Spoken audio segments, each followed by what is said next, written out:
Hey, kids, it's time for another exciting episode of KWJUDAS.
Oh my God. Oh, wait. Does anybody know who that was? Hey, man, where'd you find this? I don't know. Where the hell did we find you goofballs? This is Blvck Hippie on KWJUDAS, Free Radio Provo. And really, where are you from? Memphis, Tennessee. You're going to want to talk more into the mic. Memphis, Tennessee, home of that nigga Elvis Presley. Elvis Presley was Yeah. from Tennessee. Memphis, to be exact. You know, I work at Sun Studio, so I get paid to talk about Elvis and Johnny Cash. Oh, and yeah. how all of them got their start in Memphis. So I'm not going to be the resident Elvis expert, but I can promise you. what do you mean? Like they take people on tours and... Yeah, we see the studio. We see like a gallery of a bunch of like memorabilia, and then we go to the actual studio where they recorded. We actually recorded 2 songs at Sun Studio, Bunk Bed and Rhodes Ave. Bunk Bed made it on the record. So that was like what we recorded there. But before I worked there. But I You guys recorded in the same studio as Elvis. unfortunately, yes. No shame, no shame. Uh, Elvis had a couple good ones. I mean, I got no beef with Elvis. I do have one funny joke about Elvis Presley. Let's hear it. I once got in trouble for it at my job, actually. What? So here's a question I will ask everyone in this room. Okay, this better be good. Do you think right now you could beat mid-20s Elvis Presley in a fist fight? No. Okay, see, no one asked the important question, which is where. Okay? So, before you do that, where does Elvis draw all of his power from? I would probably say minestrone soup. Nope. Stealing from black people. So you need to ask. Oh, you need to ask. You need to ask where. I was so fucking close. You need to ask where you're fighting him. If you're fighting that nigga in fucking Memphis, Tennessee, or Southside Chicago, you're gonna fucking lose. He's got too much to pull from.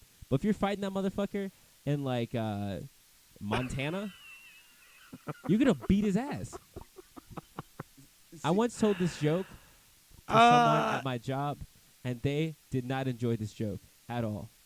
But honestly, I love this joke. No, Well, this joke's amazing. I'm pretty sure in the middle of a tour, not terribly appropriate, friend. Yeah, I know I can say this here because not many people that I work with or my managers care about my music career at all, so they'll never listen to this. And if they are, well, you get a treat at the end. Just leave a comment below in the description. And say, Josh, We want our fucking treat. They say, Josh, you can go on and clock out for me. And don't come back.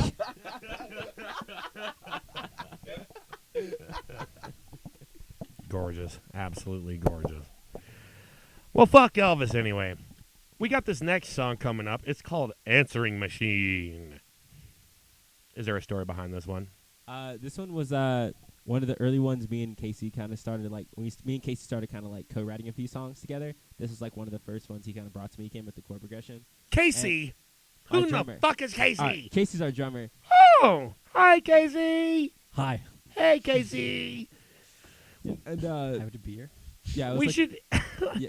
We should introduce Oh, ourselves. definitely. So we got Casey, who is the drummer. While we're here. I'll do it like we're playing live because everybody has nicknames. So on drums, we got Casey, a.k.a. Case Mace, a.k.a. Briefcase, a.k.a. the Human Drum Machine. I love that guy.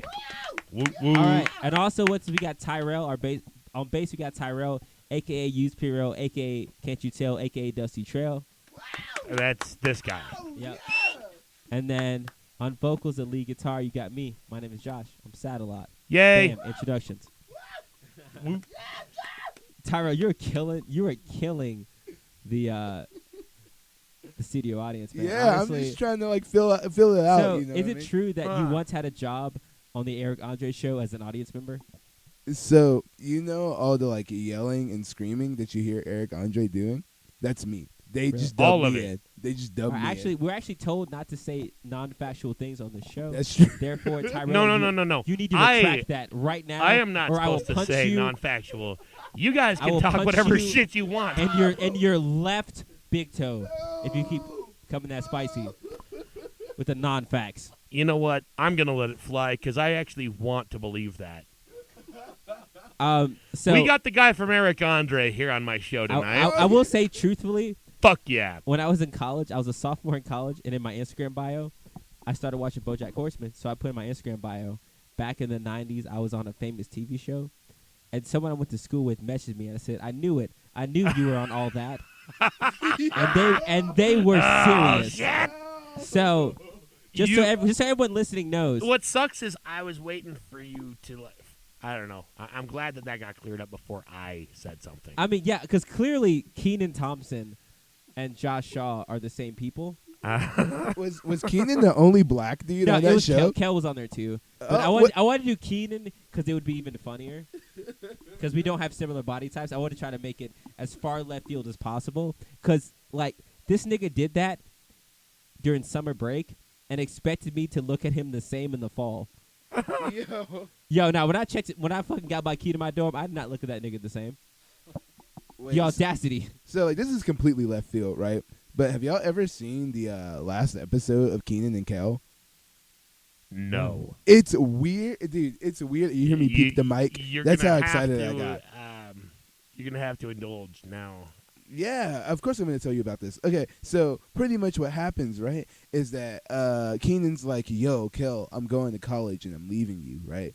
And What? Kel's I like, wasn't wondered how they broke up. yeah, That's but like, wait, sad. no, this gets crazy, right? Y'all are going to be like, what? By the end of Does this. Kel get into college? No, okay, so Kenan, no. Does he? Does orange soda save the day? Josh, no, you don't understand where this story goes. It's No, nigga, that gotta was be for something Casey. to do with orange soda. But Damn, why y'all hit me so fucking hard? Fuck, nigga, I gotta play tomorrow. so All right, I want to hear the fucking story already. yeah, so Kenan is going to college, and he's like, I'm gonna break up with your Kel. And so Kenan and his whole family goes to like California or some shit, like to some other state. They're doing like a road trip to take him to college, and Kel like hides in the trunk. And so he gets on this road trip with them. Sounds like a not responsible packer of that car. Of course. But here's where it gets crazy, right? So they're on this road trip to take Kenan to college, and then their car breaks down. And when their car breaks down, some dude on the side of the road like stops them and takes them to a haunted mansion. And in this haunted mansion, there's a serial killer. And so the serial killer is trying to like, take them out and stuff. And they're fighting the serial killer. And then it turns out, this is Kenan and Kel, I swear. And it turns out the serial killer was actually a vampire. Okay, and so now this dude's a vampire and is like turning into a bat and like chasing them and shit, right? And so then they eventually escape the haunted house, drive away, and that's the end of Kenan and Kel. Are you like? What? Hold on. Can I fact check you real quick? Yeah, 'Cause, dude, like, go that's for it. no- Motherfucker! Nigga, that sounds like a fever dream. There's no way. Like, you just went from kind of scary serial killer to way less scary vampire to not even scary bat? Yeah, dude, I watched a YouTube video about this shit like recently, and I was like, The fuck? "What the fuck? What?" No, I no. am not Two hands happy better about than this. none. Part 3. During their typically wacky Rockville trip, Kenan and Kel try to unravel the mystery behind their eerie dinner host. No, this is like It's real. no, this is weird. No, this is fucking weird. No. Like I'm legitimately I'm scrolling down of the Wikipedia synopsis of all these episodes. I did not think this is how the fucking show was already going to go. We've listened to one song, folks. Blvck Hippie. No, this is real. KWJUDAS. Yeah, This is dude, legit- you know, no, this it's is real. legitimately It's real. I know. Well, I'm not questioning the reality. We just, can only say facts on this show, dude. We can Bro. only I'm say elaborating facts. the point that we're not even hardly that into the show. Oh, This is man. already the direction that the show has taken. I love it. So, what's the conclusion? That Tyra was right. Dude, like that is like no, that's like legitimately like that is can I be honest? That is slightly unsettling. I don't know why it is. It is. At least It's they a TV show, escaped. but like it's still like the It's not fact- unsettling that you were right. It's unsettling that what you said was true. Yeah. like I didn't expect to find. I found 2 sources. So I found the Google synopsis of the final episode, and then I skimmed through the synopsis of the last because the last episode was part 3, so there are 3 different parts. So I read the quick read the synopsises of the last. 3 it was a episodes. TV movie, by the way. Yeah, That's no. why it's 3 parts. Yeah, so damn like no, that's Dude. like no, that's You're like, not allowed back on the show. Tyrell, you've kept that. You've told me so many stories I don't give a shit about, and you kept that from me. You were like, Josh, you want to hear this one time I got a fucking bagel, and it's not an adventure, but you were holding this back? Oh, shit. I'm low-key kind of pissed. But you kind of sprung it Wow. on the right time so I could be recorded in my real-life, real-time reaction. That is insane. Ladies Is that and why gentlemen, SNL is the way it is? Yeah, probably. Where's Kel? The vampire got him, dude. That's fucked up, dude. That's fucked up. Because you said the vampire turned into a bat. yeah, he sent in a bat or some shit, and like they So all the- got away. The fucking bat got him. Could you imagine how bad that bat looked? Because that was in the 90s. Could you imagine how I'm unreal... already imagining Could you it. imagine I've that been shit was that imagining shit? You it. probably could see the stick and the guy holding it with his sweaty ass hands. Wait, somebody's gonna like because this is like my fever. Like this is like my fever dream memory. This isn't like a for seeing accurate memory. And somebody's gonna like on the internet gonna fact check me super fucking hard in the comments, and they're just gonna be I like, wanna see what? this They're happen. gonna be like, well, actually, in the 13:27 minute mark, he doesn't turn into a bat. He turns to a mongoose. And I'm like, dude, what? Actually, if I remember right, I think it was a mongoose. Now that you mention it, yeah, I don't know if it's starting to come back to me. I don't know if you keep with our TikTok, but when we did that anime facts thing, everybody's in the comments trying to call me a liar, which is hilarious because like I know what I'm talking about, but also like I'm on tour, so I have shit to do. I can't respond to these niggas, but like it's just funny because someone's like, "There's no way black anime drawings were affected by Sidney Poitier," and like all it does is literally take like a side-by-side photo of an older drawing of like a black anime person and Sidney Poitier to prove that I'm extremely right. I watched this video. It's really interesting about how Sidney Poitier affected how black people were drawn in anime, because Japanese people were pulling from like old minstrel portrayals of black people, which is the whole thing. It is a fact. It's a very easy, like, all you have to do is do a side-by-side photo and you'll shut the fuck up. But these niggas are like, this nigga's making this up. You think I'm making something up, man? You have time to make up anime theories, bro? I get bitches. I'm not doing that shit. Like, I have shit to do. I have a 4-year-old daughter. Like, you think I'm worried? I'm worried about how my daughter's going to college. I don't give a fuck about making up an anime theory just so someone can get mad on the internet. Like, fight me. I'm from Memphis. Fight me, nigga, in person. Anyone else making up those crazy theories obviously can't possibly have kids or a life. Yeah. There's no fucking way. Like, it's just so. I was just like so weird. They're like, this man's lying so passionately, and I'm like, man, can I be honest with you, man? I do not care enough about anything to put that much level of lying into anything. Right? I was like, I don't lie. Like, my whole thing is like, I am like really serious about not lying. Like, that is like a thing in mind that I've had in my weird moral code for a very long time. Yeah, it's understandable. It's only because I'm very good at lying. I realized very early in life that I'm really good at lying, and I was like, I will never use this for evil. That means that you're a good actor. So I will only use it to convince people that I listen to some links they send me. That's when I use the lying. Or you're a good salesman. Yeah, that's why I use the lying. When someone's like, hey, man, when I was working in the restaurant industry, it's like, hey, is this dish good? I would say, yeah, it's sensational. I eat it at least once a week. Yep. That shit had meat in it. I don't eat meat. I've never eaten that. Yeah, that's when I use mean. my lying powers. Makes you a good actor or a good salesman. Yeah, it makes me when you use your lying powers for good, at least it usually turns you into one of those two things. Yeah, even at my job, when someone's like, hey, man, does Elvis inspire you every day? I say, yes, ma'am. God Being in the damn same city as Elvis Presley helps me play guitar. And she's like, that's amazing. And I say, yes, ma'am. My tip jar is right there. And then she puts a 20 in there, and I'm like, thank you, ma'am. Thank you so much. That's what I use. I only use my power of evil to try to exploit capitalism. That's the only time I use my powers of lying. Other than that, I don't lie. Because I don't lie to anybody. I'm very honest. Casey knows. I bullied him about a shirt one time. I think we should get to another song. All right, yeah, totally. This next song, as we mentioned, like, I don't know, 27 some odd minutes ago, Answering Machine. KWJUDAS Free Radio Provo. Thank you all for listening.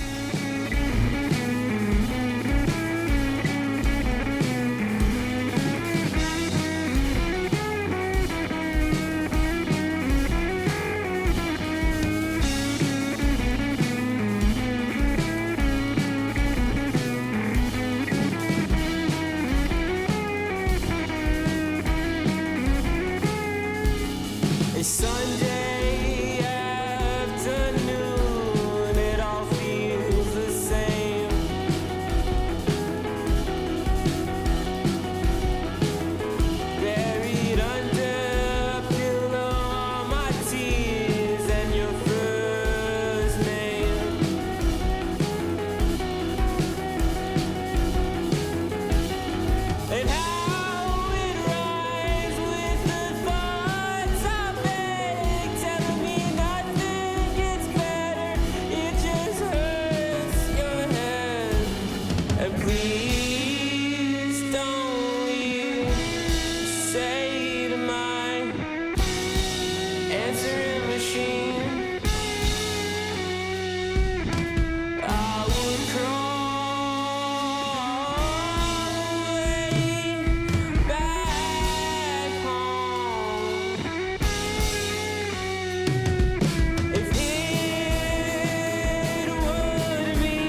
Oh my God. Do you guys hear that? The audience is going fucking crazy for you guys. I haven't had our studio audience just light up like this in pretty much since this whole season started. Woo, I'm ready to make a life-changing decision. Yes, this music is inspiring. God damn. I In think fact, I understand Lance Armstrong's career. I think that we should let's have a word from one of our studio audience participants. What do you think, little boy? Well, honestly, the second I found out about Blvck Hippie, I realized my life actually mattered. And that's why I decided to buy a house and to convert it into a larger house. My God, did you guys hear that? And let us also not leave out the elderly community. What do you have to say? Yes, well, my great grandson really liked Blvck Hippie, and it really just brought a tear to my eye to see the youth. Did you hear that? Blvck Hippie changes lives. And also, the minorities. Yeah, man. It's good. I didn't mean to put you on the spot like that.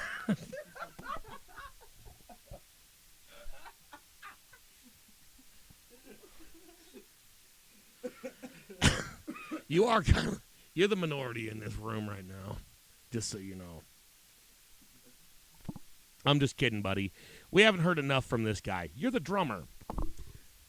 I am, yes. Is that it?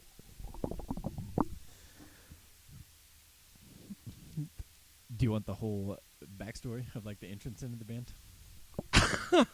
I do, but I also don't want to have to hold your fucking mic the whole time.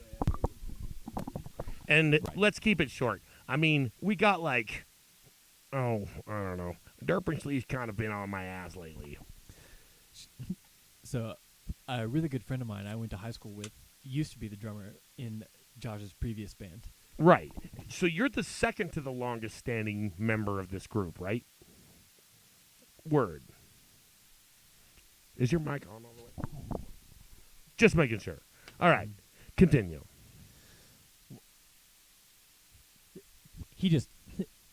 Keegan needed to step out, and so he asked me if I would fill a spot, and he was like, come, see some of the music, see what you think about it. I guess he just thought I would be a good fit, and it's, the first song I heard from whatever Josh was playing, I was like, yeah, I love the music immediately. Hell yeah. About what year was this? It had to be 18. Because I was when Keegan stepped away early. His last show with us was April of 2018. So it had to be you definitely saw that February 81 show. Yeah, I remember. Yeah. So it was February of 2018 was the first time he saw us. So how long has Blvck Hippie been a band? So Blvck Hippie's been a band since 2017. It started out of my dorm room in 15, 16 was when it kind of started. But it was called St. John for a very long time. It started as Blvck Hippie. St. John was the name of the band. Yeah, St. John was the name of the band for a while. I was a preacher's kid, so I wanted to. So what made you? I mean, I was gonna ask, why in the hell would you call yourselves Blvck Hippie? And then you guys showed up, and I was like, so now I'm like, yo, that's messed up. No, People keep saying that when they see me. Okay, I have. What's with the fucking V though? So all right, so what's I with will the upside down V? I will give you the full scoop that I rarely tell interviewers. That is the. Okay. So here's sorry, I didn't mean. Here's what happened. So that's what I want. I started recording demos and stuff, and I was in 2015 when I was a music major, and I started making all these weird lo-fi, really weird fucking songs. Casey's heard them. Tyrell's never heard the original Blvck Hippie EP. But anyway, my mom used to call me her little Blvck Hippie a lot when I was a kid because I was a weird, eccentric, black kid that, was weird as shit and into a bunch of weird shit. So she called me her little Blvck Hippie. So that was where the name came from. And the V looked really cool on Instagram when I was 19, 20. Now I was 20. So I was 20. That shit looked cool on Instagram. So that's why I added the V to kind of make it special. And because I was obviously aware of the Blvck Hippie rap supergroup. I actually was. Wait, the who? There's it's Kendrick Lamar, Absol, Schoolboy Q. It's a whole thing. Oh shit! But I knew about it a little bit, even though our origins are similar around the same times. But I wanted to put a V because I thought it looked cool, and it went taken on Instagram, and it looked really cool. And I thought the upside down A was super cool because I was super into The Weeknd at the time, and I was kind of cool with playing with letters and stuff. But I switched to St. John like that yeah, next what's year. with the St. John thing? I grew up a preacher's kid and deeply into Seventh-day Adventism, which is one of those like weird like religions where like things are really bad for people, for kids mostly when you're indoctrinated in that. How do you mean? Very like bigot, judgmental. They don't really care about a lot of things. But it's like if like Baptists got turned up to 40. Oh. You know what I mean? It's like if someone like if Baptists were a line 6 amp, you twitch that stuff to insane and you got like Seventh-day Adventism. Like Seventh-day Adventism and like Jehovah Witness are just like creates like amazing artists like Childish Gambino and Prince, but also just scars a bunch of children. And I happen to be one of the ones that like got to be creative out of it. So like St. John was a reference to growing up like hyper religious and in a lot of those weird like spheres. So we were St. John for a while, but there's a bigger metal band called St. John that kept that's always how it goes. Yeah, so some fucking metal band stole your like, name. And it was just God like I didn't realize how bad it was until someone walks up to me. He's like, "Man, you know you have over 1 million monthly listeners. Like, how are you doing that?" And I was like, "Wrong, St. John." But in their discography, I don't know if Spotify fixed it from like 2018, but for a while, if you looked up St. John, like our music would get lumped into theirs, and vice versa. So I was like, we need to change our name. So I did a Facebook poll, and I said I went by another name called Vacant House, and I was like, which would y'all rather have, Vacant House or Blvck Hippie? And Blvck Hippie won, so we became Blvck Hippie. But I like it because it does pay homage to like my mom and her being like the reason I'm like so cultured and care so much about art. So it like worked out well to honor her. But she's alive, but I still like to like give her flowers. But you don't have to be dead. But that's how it happened. Pay homage or respects to someone. You know. This one goes out to all the dead or non-dead moms out there. Oh yeah, pouring one out for the homies. All right. This next song is called NYE. KWJUDAS, Free Radio Provo. Thank you all for listening. We love you.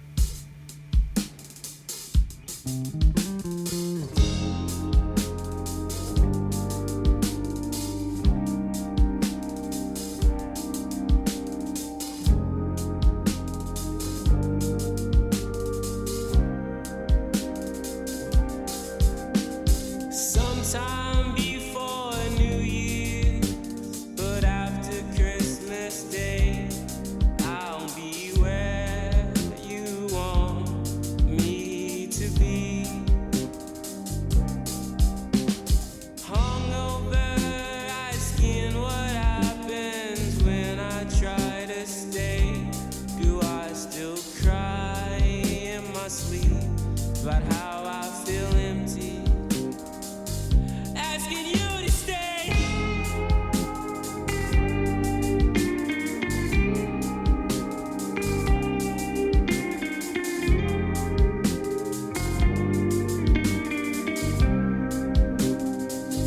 Asking you to stay.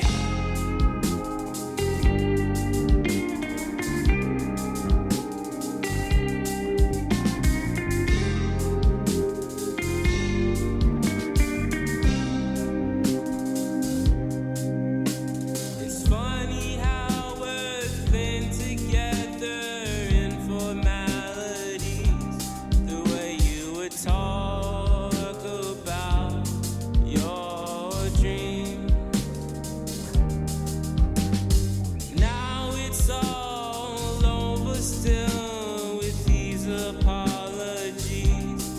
Everything is exactly how it seems. Asking you to stay.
right, that was Blvck Hippie on KWJUDAS Free Radio Provo. Thank you all for listening. Oh, shit, I forgot. Woo! My yeah, fucking baby. God. You're too kind. Our studio audience is just fucking on it tonight. So, we were talking while listening to this song about the synth parts and how kind of crazy it was how this whole thing came about. Yeah, so I don't remember the synth parts to 90% of the synth parts on this record. So, like, we recorded most of this record in 3 days. So, like, synth, any key parts, and vocals were all done on day 3, which was the 21-hour day. So I was doing all these synth and, like, key parts at, like, 2, 3 a.m., so I don't remember anything I played. And Casey was bringing up something that I didn't remember, obviously, but... Right. These were 3 days back to back too. So Yeah, like, yeah. This wasn't just on this song. This is on the whole The album. whole album, yeah. Goddamn. we recorded a tape, so like the initial tracks were all like pretty much one shots. Right. Yeah, That- and then Casey brought up that earlier that like I was coming in and out of consciousness to like write Yeah. these synth parts, which is really funny. I did not know that until today. That was the part I found particularly amusing. So, were these parts pre-written, or were you No. just like slipping in and out of consciousness, like, something just came to me again, you know? Yeah, no, like some sort of an completely- oracle. The only songs with pre-planned synth parts was straight to TV movies. All the other synth parts on this record were not pre-written. I knew in my head that like I wanted synth on it, or key parts for it, so I just like came with all of it on the spot. Word. And apparently, according to Casey, I was coming in and out of consciousness because I was like napping in Casey because a lot of hard days. So That's fucking awesome. yeah, it's which is funny because whenever someone asks about a synth part on this record, I'm just like, man, I have no idea. We wrote this song in like 10 minutes too, like one. Oh, late yeah. Wednesday. Yeah. We're so this before me, Casey, Ann, and Vivian, who are two managers / girlfriends, moved in together. Me and Casey lived together, and we would just get fucked up a bunch, and like we would just like play instruments, and we were just jamming, and had this chord progression, and we started jamming it, and I was like, oh shit, and Casey's like, oh shit. So we look around, and I put the looper pedal on to loop the chord progression. My looper's kind of out of time, so Casey had to fight for his life that whole time. And I started playing like the da da da da da da da da da da, and we were like, no, it's going on the record. We wrote this like this happened like 2 weeks before we went in the studio. Like a lot of like the record, how much of the record was written like a week or two before we went in the studio is like actually kind of hilarious. That's pretty amazing. But Drunk too. yeah, we were really drunk. Yeah. Even more amazing. I will say a fun fact about the entire record is we had a deal with yerba mate, like the caffeine drink or whatever, Yeah. and those have a lot of caffeine. So we had a bunch of free yerbs for that studio session. We all drank about 4 a day. Which Jesus, why? yeah, which if you drink like one, it's an insane amount of caffeine. We drank 4 a day. That stuff tastes like an old Oh man's no, you ass. can't diss the mate. That shit's been saving me on tour. It does save, but I will say the funny thing about that Oh, I was just why did. I brought it up. Yeah, I love Was that stuff.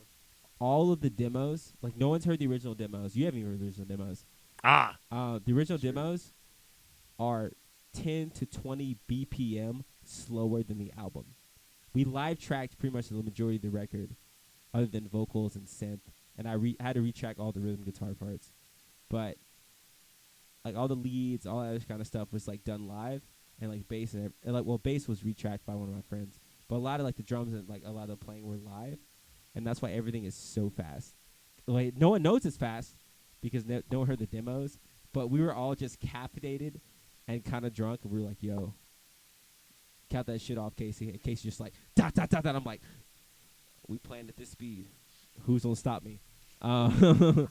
And honestly, like I'm so glad we did, because man, that album would have yeah. been so slow.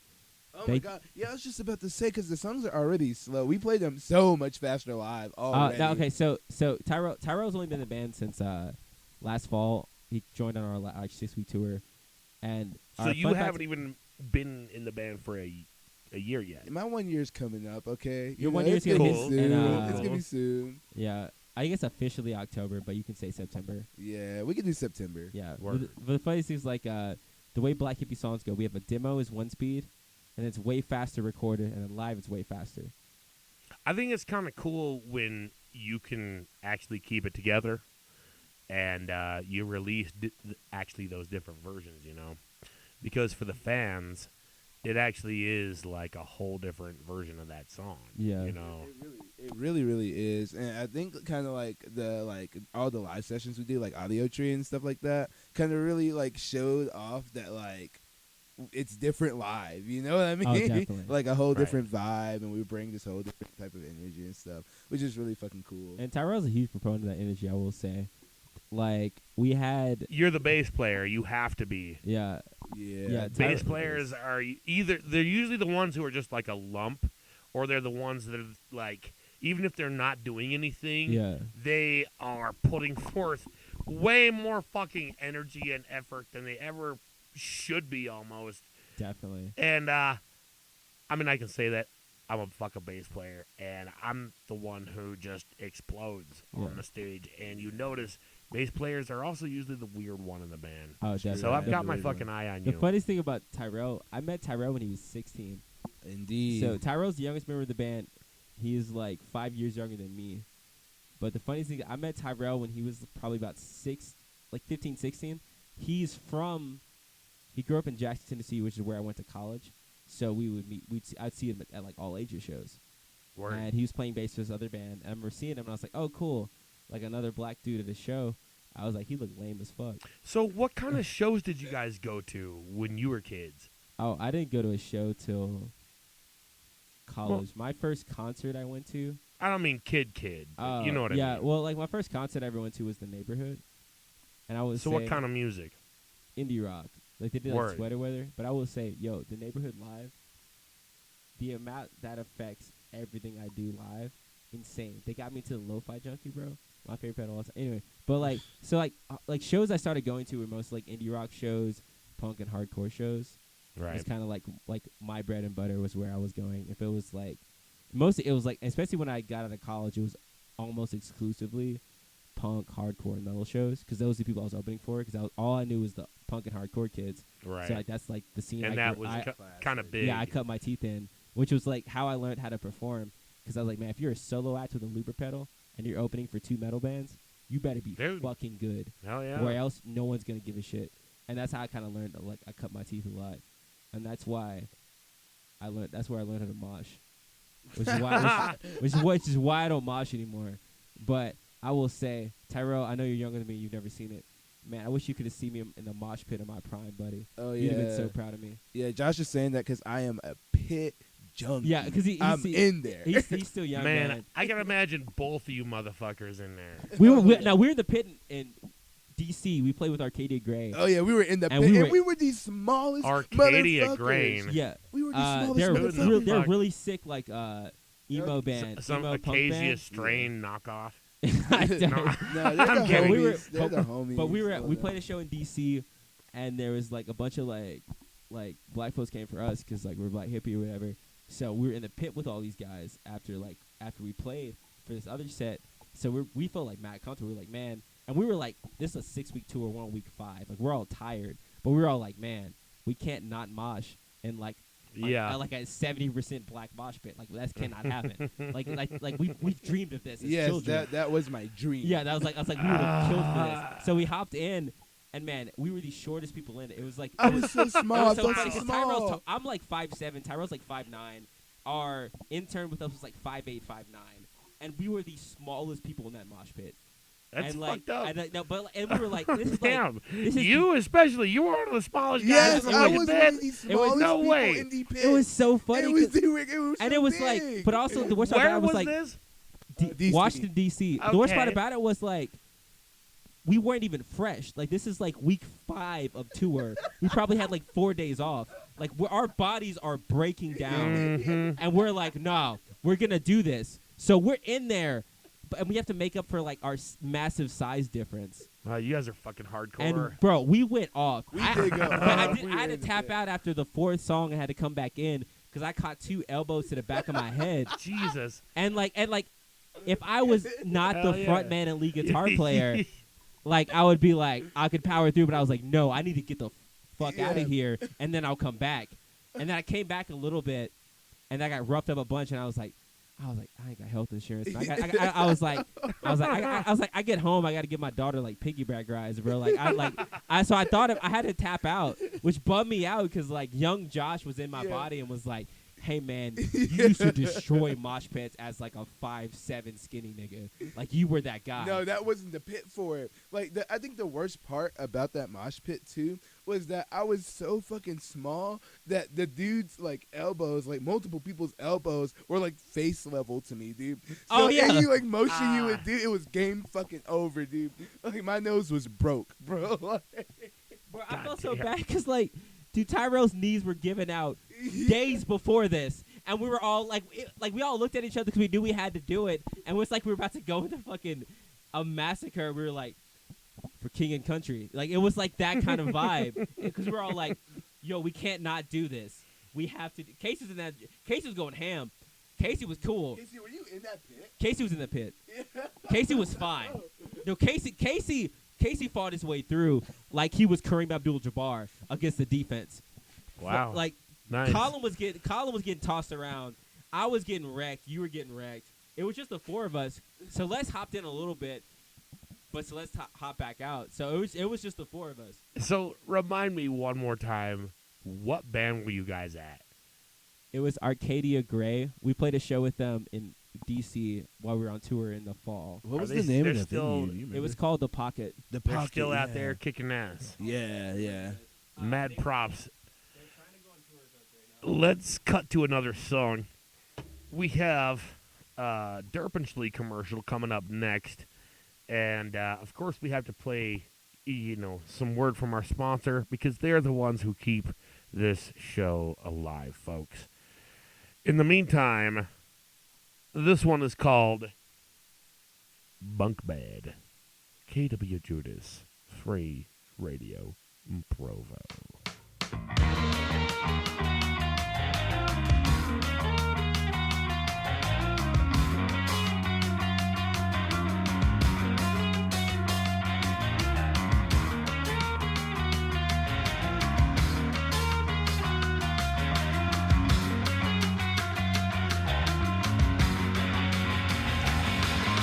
And I can never compete without being made you feel just as that cigarette. The buzz won't help you heal. Is it always this cold up in this room? Really needs repairs, and you only respond. Is it okay? Someone cares.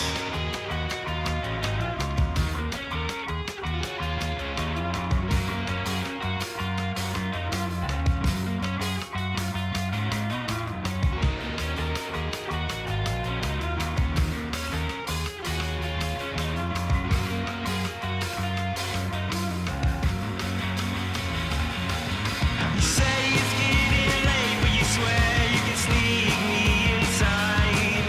And Dad always falls asleep when he makes your mom cry. And everything smells like vodka, the nice perfume you wear. You lie in your twin size bed, holding a teddy bear. Say, can I stay the night?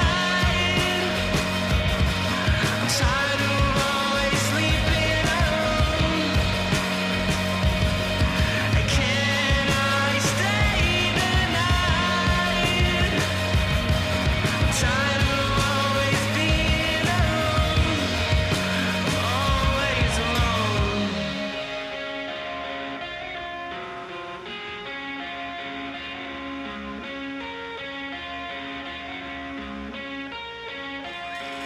I guess we're all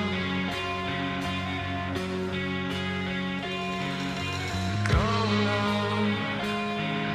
We're grown up now. Two dumb kids. We're too poor to pay rent. So promise me we won't change in a year or two. And promise me I won't stop missing you.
Kids, do you like Durpenshlee? Well then, you'll love Durpenshlee with more power. That's right. Just add more power, and you get maximum Durpenshlee.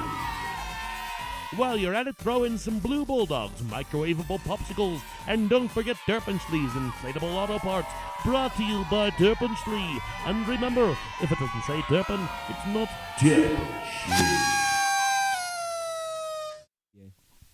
All right, well, you're going to tell us a real quick story about that song that we just heard, and then I'm going to take a piss because I got left out on that one.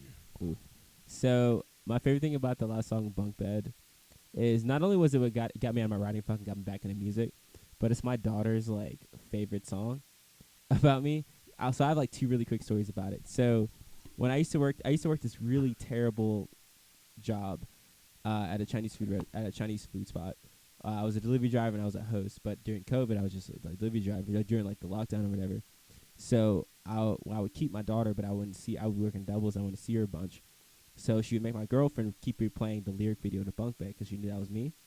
Right. That was 2 years ago. To this day, every time I play the riff, she goes, "How do you know that? That's your song." And she also like watched a live stream one time of me playing music, and she didn't recognize it was me until I played Bunk Bed. So I love that song so much because she is obsessed with that song. Well, hell yeah. And of course, you have to tell two stories when I gotta pee. What's the second one? The second one I could have just like said, I'm going to go pee and then cut it off. But I want to hear the second all right. story. So my second story, I wrote Bunk Bed when I wanted to give up and quit music. And I played the riff. I just picked up a guitar. I got off work. I played the I picked up a guitar, just played the riff. And I was like, this riff sucks. I'm never going to use it. And I was going to give it to one of my friend who ended up playing bass on this record, Joe Kyle. I was going to give it to him to like produce with. But then I capoed it and played the riff again. And I was like, no, I'm going to keep it. And then Bunk Bed became Bunk Bed. Yeah, fuck Joe Kyle. Nah, he's the You homie. don't get that riff. Yeah, he won't get that riff though. But you love him though. Rip Joe. All right, well, I'm going to go pee. And Joe Kyle, I hope you heard that.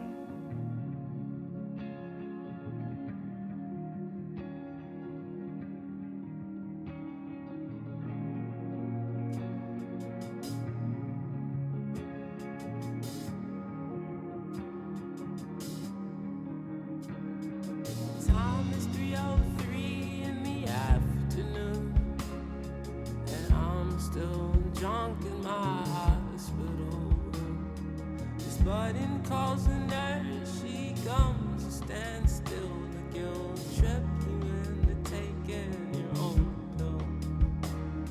Let's hope you get better or you pretend that you are. You said it started with the ride until I crashed your car. But who can I hurt if no one loves me? 'Cause the longer I'm alive, the less I wanna be.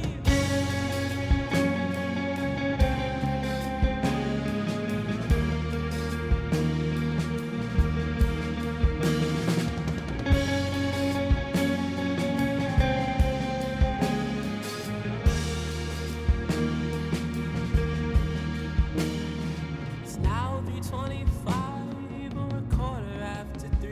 This place gives me a headache and I can hardly see. It seems that nothing's changed, but the date on the receipt is worth the price of admission for a front row seat. I wanna watch the movie where my friends aren't dead, and where you understand everything I thought I said. Instead, you're the disappointment I thought I'd always be. So the longer I'm alive, the less I wanna be.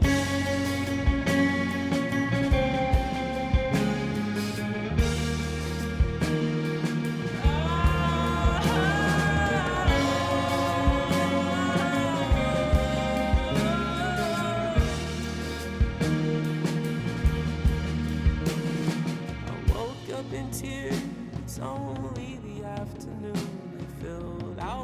prescription. I can go home soon.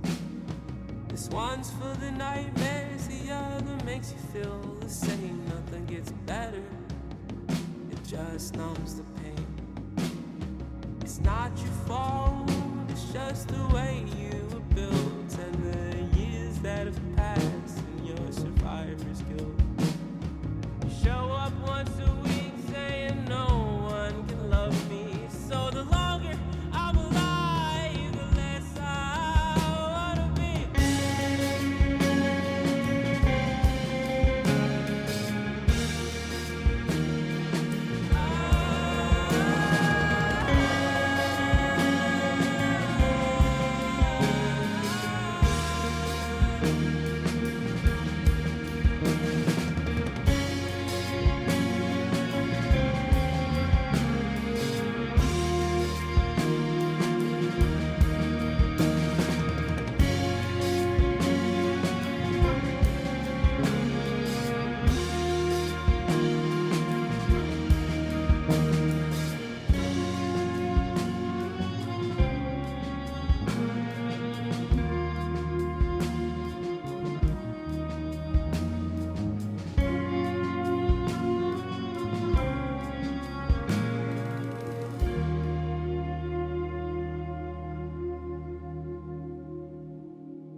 That was a really sad. So we probably shouldn't be that happy about fun that. fact, that's my mom's favorite song on this album. Oh, so she likes sad songs. I honestly don't know. Hey, I don't there's think she likes nothing me wrong being with sad. liking sad songs. But she kind of rocked with it though. Like Tyrell, you weren't in the band yet, but when this record dropped, I was working at some studio, so we had like a listening party there. Wait, I was in the band by then. Well, you weren't no, you hadn't played a show with us by the time the album dropped. The album dropped like a week before you played the show with us. I got my time all mixed up. So, I and my amazing girlfriend Vivian got really high, and we had an album release party there. And my mom was just like, July 5th is just like my favorite song on this record, and I was like, man, that shows how much my mom is awesome, because I literally saying it, the longer I'm alive, the less I want to be, and she's like, this man's spitting. That's cool. I think it's so cool. I love my mom so much. Any mom that thinks their son is spitting, well, we already rose a cheers to the moms out there. So, Oh, we did. well, fuck the moms out there. Here's to all the. Are we drinking for that? Yeah. Cheers. You guys actually rose a toast to fuck the moms out there. You didn't even let me finish. Wait. I'm sorry, Come man. on, man. I'm sorry, Mom. I love you. I do love my mom I very was dearly. gonna You say. really fumbled the bag. I'm sorry. Here's to all the dead grandmas out there. Oh, Yo, my late grandmother, rest in peace, was one of the driving forces that got me to like write music. Actually, so Dude, if Dragon Force can get you to write music and your grandma's into them, then damn. yeah, yeah. So shout out to my late grandma Judel. You would be very proud or disappointed of me. Who knows? My grandma was fucking crazy, and god damn it, I love it. Man, That's a whole nother story. My grandma once spent an entire 2 years consistently asking me about an ex-girlfriend. My grandma spent a whole 2 years in a shoebox. Man, I don't know. I'm just so like, if it was a lady that lived in the shoe, she could have been that lady's landlord actually, because it's a shoe box. I think you might be onto something. Yes, you've broken the code of capitalism. Yo, yeah, it's all falling apart. I think that we need to start focusing less on the shoe and more on the shoebox people. But we did kind of agree that we wouldn't get political here. That's true. I was going to say the what American came people- first, the shoebox or the shoe, but I don't want to get religious or I'd say philosophical. the American people deserve to know about. I'm sorry. I haven't gotten to do an Obama impression since 2008, so I got excited. Come on, let's hear it. No. Before I even talk about the people, I think we should always talk about potato salad. That's fake news. I'm sorry, people, but that's fake news. That's really good. That's so good. That's really good. No. My opponent doesn't know what he's talking about. By the way, your wife looks like a dog.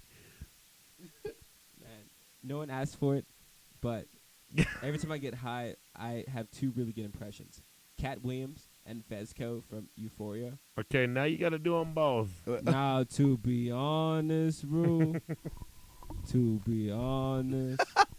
Now, if I'm doing Cat Williams, I got to hit that pimpin', motherfucker.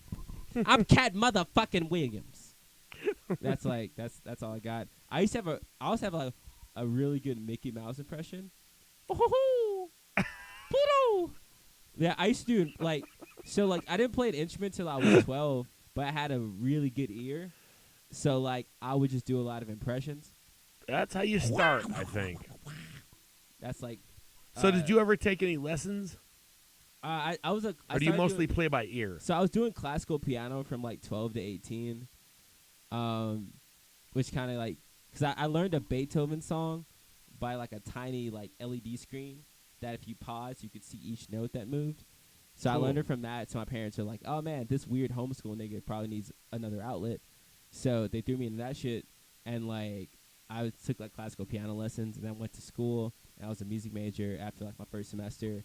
And then I picked up guitar when I was 20, which is kind of I'm 27 now, so I picked up guitar as a second instrument. And it kind of all just came from there. Because, piano I was too good at. Did you have lessons on guitar, or did you just teach yourself? I was assigned lessons, but I don't want to call it the person that gave me lessons because I don't want them to know to be disappointed in me. They were a great teacher. You remember Doug? Doug? Doug Marcis? No, I've never met this dude. Well, you never guess he wouldn't have taken guitar from in Jackson, but he was a great teacher. I just never practiced and just showed up hungover. So I'm guitar is 98% self-taught.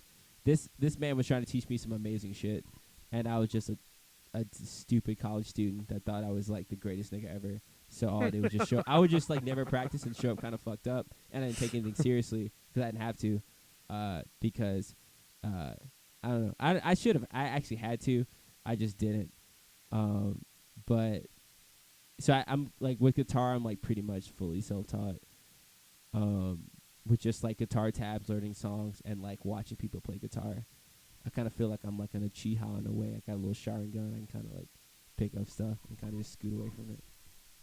No, that's cool. I like that. Everybody learns a little bit differently, and it seems like you kind of pick things up a little similarly to the way I do, as far as music and everything. So we have one more song, but before we get into it, two things. First, pray tell, where do we find your music? You can find our music on every streaming site that exists. We are Blvck Hippie, but there's a catch to how it's spelled. Oh, It is BLVCKHIPPIE. And if you happen to throw a 901 at the end of that and make it a full word, that's us on all social media. So you keep up with our touring schedules, our shows. And take away the 901, you can find us on all streaming sites. And we had a record hit over 1 million streams a month or so ago. Nice. And If You Feel Alone at Parties actually cratched 1 million while we were in the tour van driving to Utah today. Hell yeah. And tomorrow, Bunk Bed's going to hit over 100K. Oh, I didn't know that. It's That's only news to me. 100 or so away from it, and that's chump change. So, which is super cool. But you can find us on everything. Yeah. Well, it sounds like you guys are doing real well. Also, before we get into it,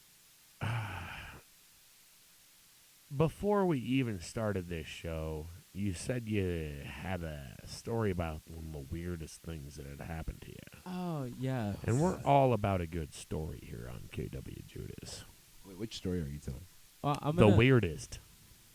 Oh, the weirdest. Oh, man. Okay, because we've been through a lot, but what's appropriate is the hard part. So, What's appropriate is anything that's not quite like Solo or Serbian film.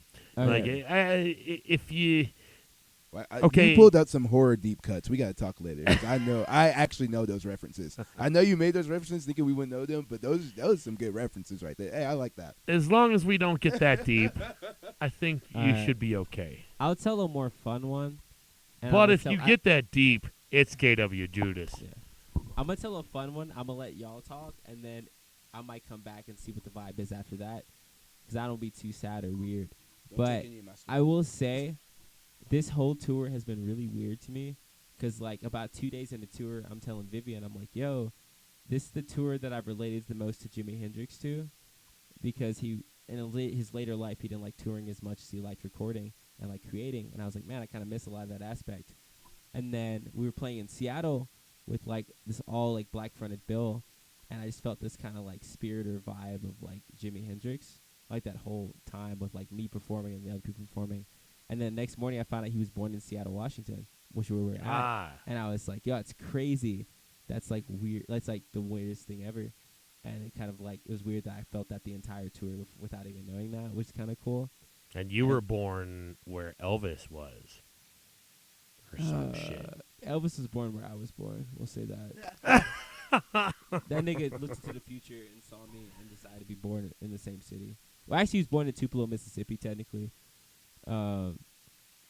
Which is And what of course you would know that. which is what I tell myself to go sleep at night. I work at Sun Studio. If you say Josh sent me, you'll get a free ticket at Sun Studio. Oh shit! You it's- guys hear that, folks? Yeah, We're gonna leave a link in the description below. Yeah, literally, if you just walk and be like, Josh said I could come here, they'll give you a free ticket to the next available tour that day.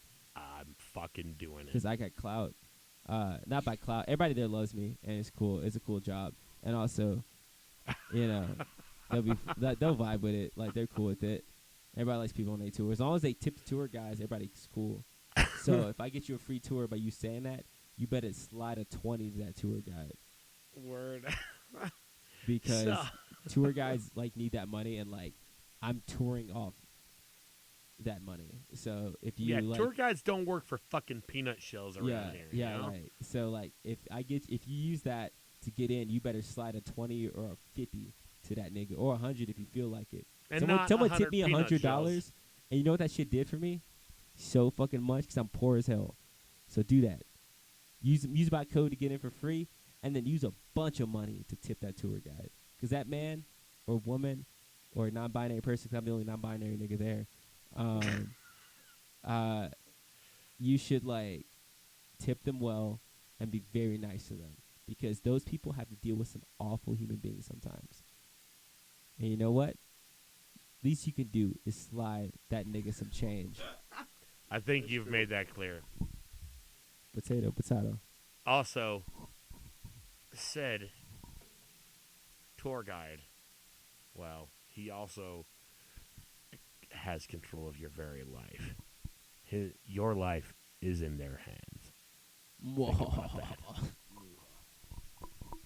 So, what's your weirdest story, friend? Okay.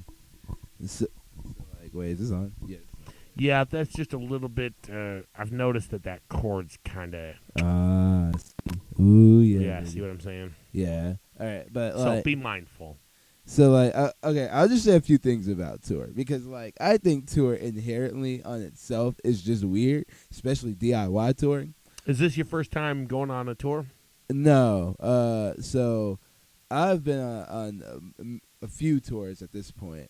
I've been on the road the longest that anybody in the band right now, because like I just got back from Europe right before this tour. With other bands? Yeah, or with another band. I went with So what other bands are you in? Oh, okay. So I'm like a hired gun. I like freelance for a lot of bands in the town that I live in now, which is Clarksville. It's right outside of Nashville, Tennessee.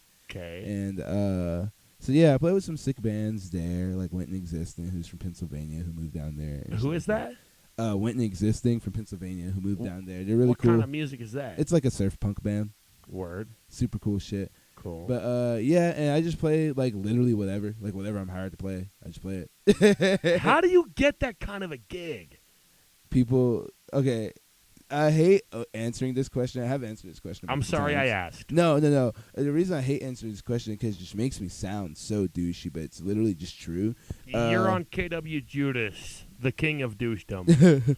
But Make a douche of yourself. yeah, but the way I get the gigs is people literally just call me. Like I literally somebody see me play wherever, and then a friend tells a friend, and they're like, "Oh shit, gotta get that guy." It's the fucking Back to the Future shit. Oh, you gotta hear this. Yeah, and that's actually how I joined Blvck Hippie. I The would same say, fucking but vibe. They just like- heard about like- you. Tyrell, no. So the funny thing is, like, we played. He lives in Clarksville, Tennessee, which is like 3 or so hours away from Memphis.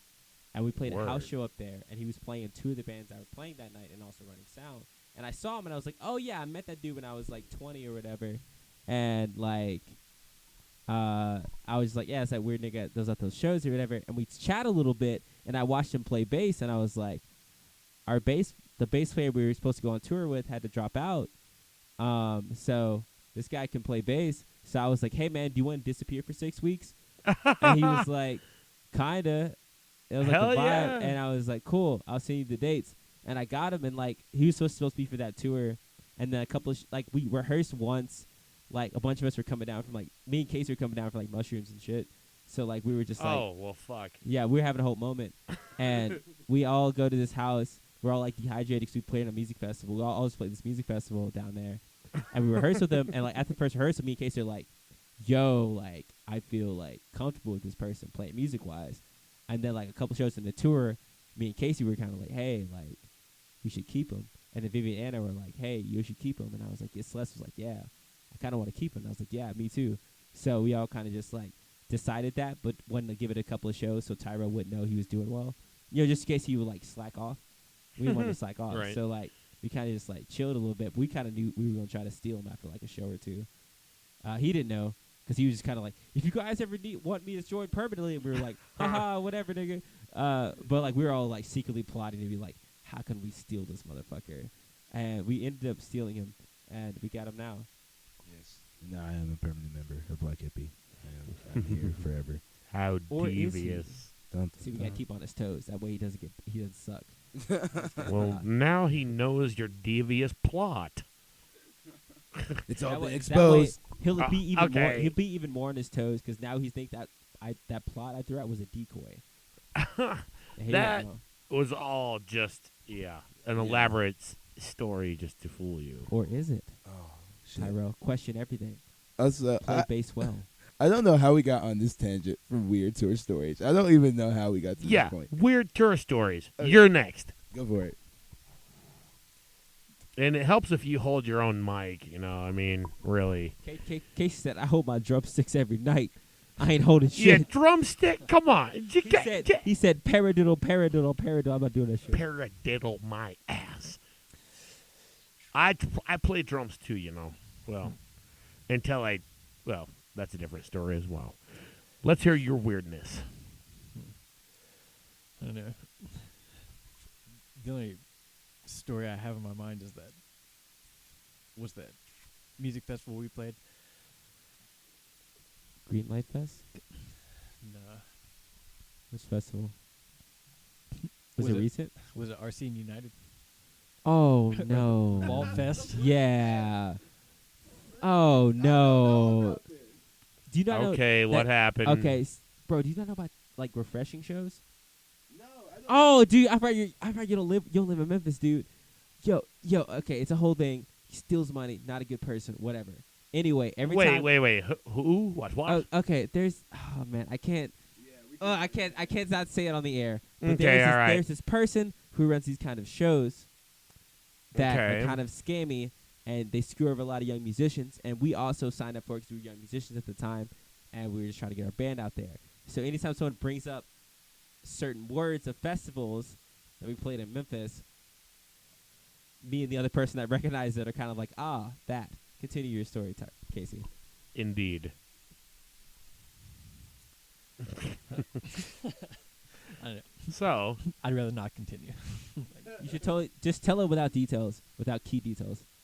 so what happened?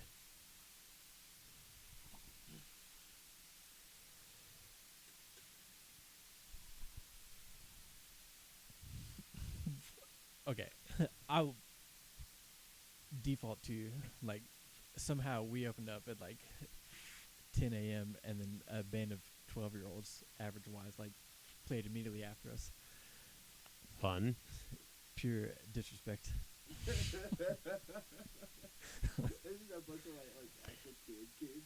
Yeah. So there's an 8, a 10, well, 10. Oh yeah, 8, 10, and 12. They were average 10 years old. Yeah, that's pretty. So you were put before a band of 12-year-olds. What kind of a show was this? It was Was it just like a big like fair or like just like a music festival, a big festival? Like all ages, Like- family kind of thing? like a local Memphis festival. Oh wait, no, that's not. Oh, didn't Trevor play it too? Was that time we talked about we opened up for those 14-year-olds? Yeah. Yeah. Yeah, that shit sucked. Did you still get paid? No. No peanut shells? Oh, that was the whole thing with that person's show. If you asked for payment, they'd stop booking you. I just went and watched my buddy open up for a band in Escalante, which is pretty podunk town here in rather southern Utah. And they opened for, I don't know exactly how young she was. But yeah, they got paid like $50 a piece. Yeah. And like no I'd one take was those. there. It was like, what the Yeah. fuck? We take We got those. paid nothing, and I had to see a bunch of kids I gave lessons to in the audience, which made it worse because I was really fucked up, and I was like dancing with Vivian, and I was like, "Oh man, I'm so lit!" And I look up and I see 7 kids I give piano lessons to, and a guitar and a bass lesson to, and I was like, "Man, no, I'm not doing this today." And I went out back and changed most cigarettes till they left. I don't want them to know I was there. I was like, no. I Wait, was like, what? No. I was like, man, there's no way I'm dealing with this shit Monday. I was like, it's Saturday. I'm off, nigga. Like, I played a show. I'm drunk. Let me live my life. And I look up. I see a bunch of, like, I was like, oh, nope, that's so-and-so. Oh, that's so-and-so. And I was like, man, I never learned that song they wanted to learn. I'm not going to deal with them right now. That's hilarious. Well, kids, if you're looking for guitar lessons, you know who to look to. I'm really great. Just don't be at a show I'm drunk at. Right? And what are you doing there anyways? Kids, come on. Talk to your parents. I would never. So, without further ado, we have the song that everyone has been tuning in for, correct? Right? Right? Yes. Right? You guys Where's got my son? your Where fucking, is he? your one hit, your banger. Here it is, kids. This is their remix of the classic 90s tune, Ace of Base, I Saw the Sign. This is just the extra dance party remix. If you're feeling alone. KWJUDAS, free radio, Provo.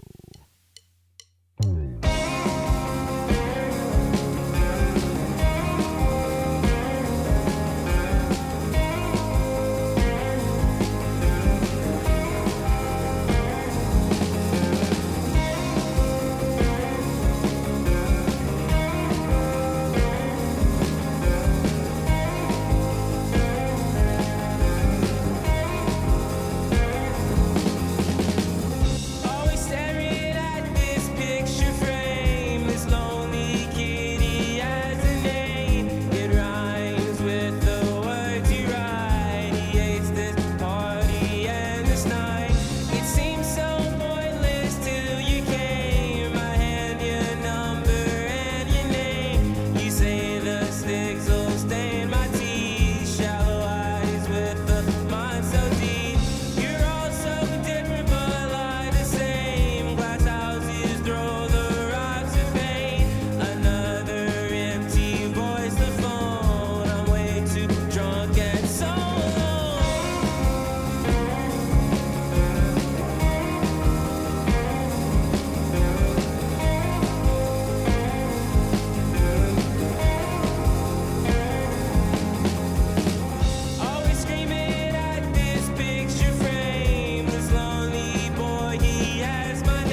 like to thank you all for joining us on yet another exciting and exclusive episode of KWJUDAS on Free Radio Provo. We now return you to our regular free radio programming.